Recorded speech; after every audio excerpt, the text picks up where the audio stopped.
Hey, everybody, Mike Rowe here. One thing that always separates the pros from the, well, not-so-pros is a solid grasp of practical math. You don't need to be a rocket scientist, but knowing your numbers is essential no matter what trade you're in. Today, we're diving headfirst into the world of numeracy. From carpenters measuring lumber to nurses calculating dosages, these skills are the foundation for getting things done right. So whether you're just starting out in your career or you're a seasoned veteran looking for a refresher, stick around. We're going to break down some essential calculations and share real-world examples. Let's kick things off with the basics. Positive and negative numbers. Think about it. A carpenter needs to account for both above ground and below ground measurements when pouring a foundation. An electrician has to deal with positive and negative charges when wiring a house. Even a chef needs to adjust oven temperatures up or down, dealing with positive and negative changes. It's not just about adding and subtracting, it's about understanding the direction of those changes. Are you adding to something or taking away? Are you going above a baseline or below it? Getting this straight from the get-go will save you a lot of headaches down the road. It's about building a mental framework for problem solving. So don't underestimate the power of a plus or minus sign. They're small symbols with big implications. All right, let's talk rounding. I'm talking about rounding whole numbers, which is a critical skill for making quick estimations on the fly. In the real world, you don't always need laser-precise measurements.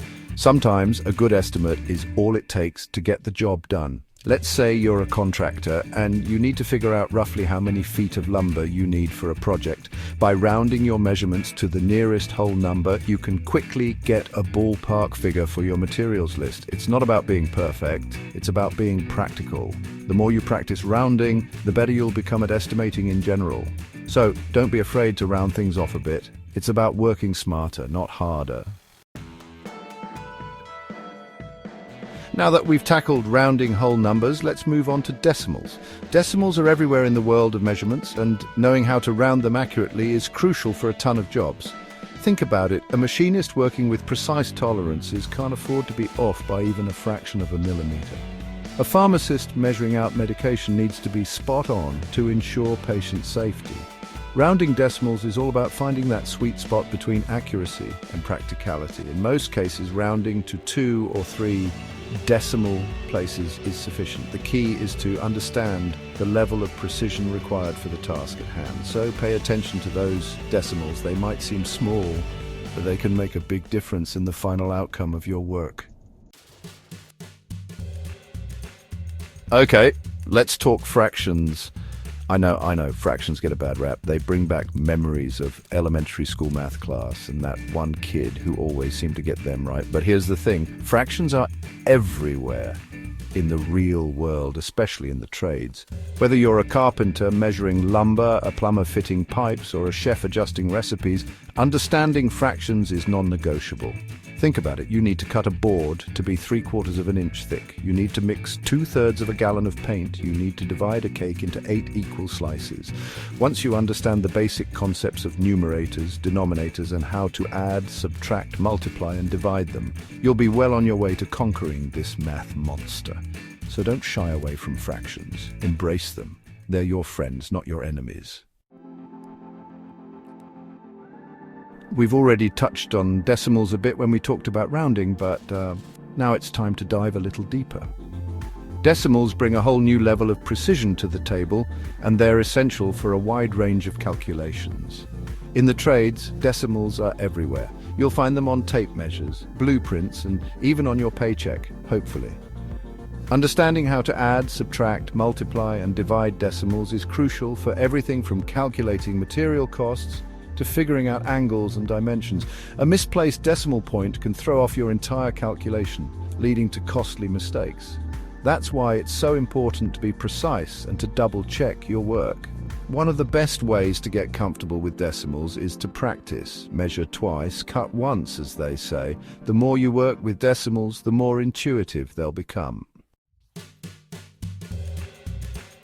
All right, let's talk percentages. Now, when I say percentage, you might think of discounts at the store, or maybe even your favorite sports team's winning record.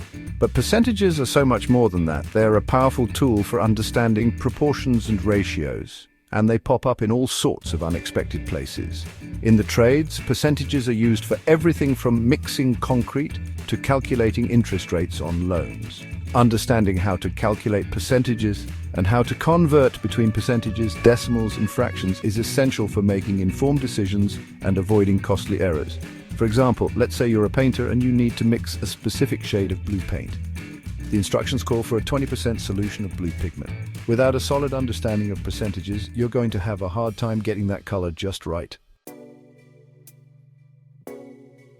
Now that we've covered the basics of percentages, let's take things a step further and talk about percentage increase.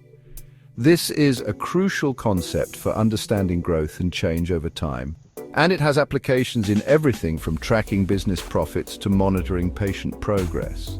In the trades, percentage increase is often used to calculate markups on materials or labor costs. For example, let's say you're a contractor and you need to mark up the cost of lumber by 15% to cover your overhead and profit margin. Understanding how to calculate that percentage increase is essential for accurate bidding and pricing. It can also be used to track changes in measurements, quantities, or even time. The key to mastering percentage increase is to understand the formula and to practice applying it to different scenarios. The more you use it, the more intuitive it will become. Just as important as understanding percentage increase is understanding percentage decrease. This is all about calculating reductions, discounts, or decreases in value over time.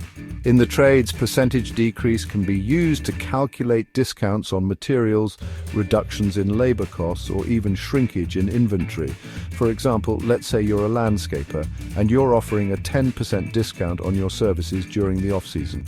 You'll need to be able to accurately calculate that discount to provide accurate quotes to your customers. Just like with percentage increase, the key to mastering percentage decrease is to understand the formula and to practice applying it to different situations. Once you get the hang of it, you'll be able to quickly and easily calculate percentage decreases in your head. Now you might be thinking, Mike, this is all well and good, but I'm not a carpenter or a nurse. Why do I need to know all this math stuff? Well, here's the thing. Numeracy isn't just about the job, it's about life. It's about being able to navigate the world around you with confidence and competence. Think about it. You use math every day, whether you realize it or not. You use it to balance your checkbook, to figure out how much tip to leave at a restaurant, to compare prices at the grocery store. The more comfortable you are with numbers, the easier these everyday tasks will become. We've talked about how numeracy skills can benefit your personal life, but let's not forget about the workplace. No matter what field you're in, having a solid grasp of math can give you a serious leg up. If you're in a trade, well, we've already covered that in detail. From carpentry to plumbing to nursing, numeracy is non-negotiable.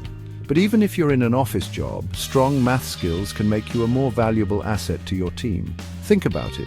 Being able to analyze data, create spreadsheets, and understand financial reports are all skills that are highly sought after by employers. Math teaches you how to think critically and to break down complex problems into smaller, more manageable pieces. So whether you're just starting out in your career or you're looking to move up the ladder, don't underestimate the power of numeracy.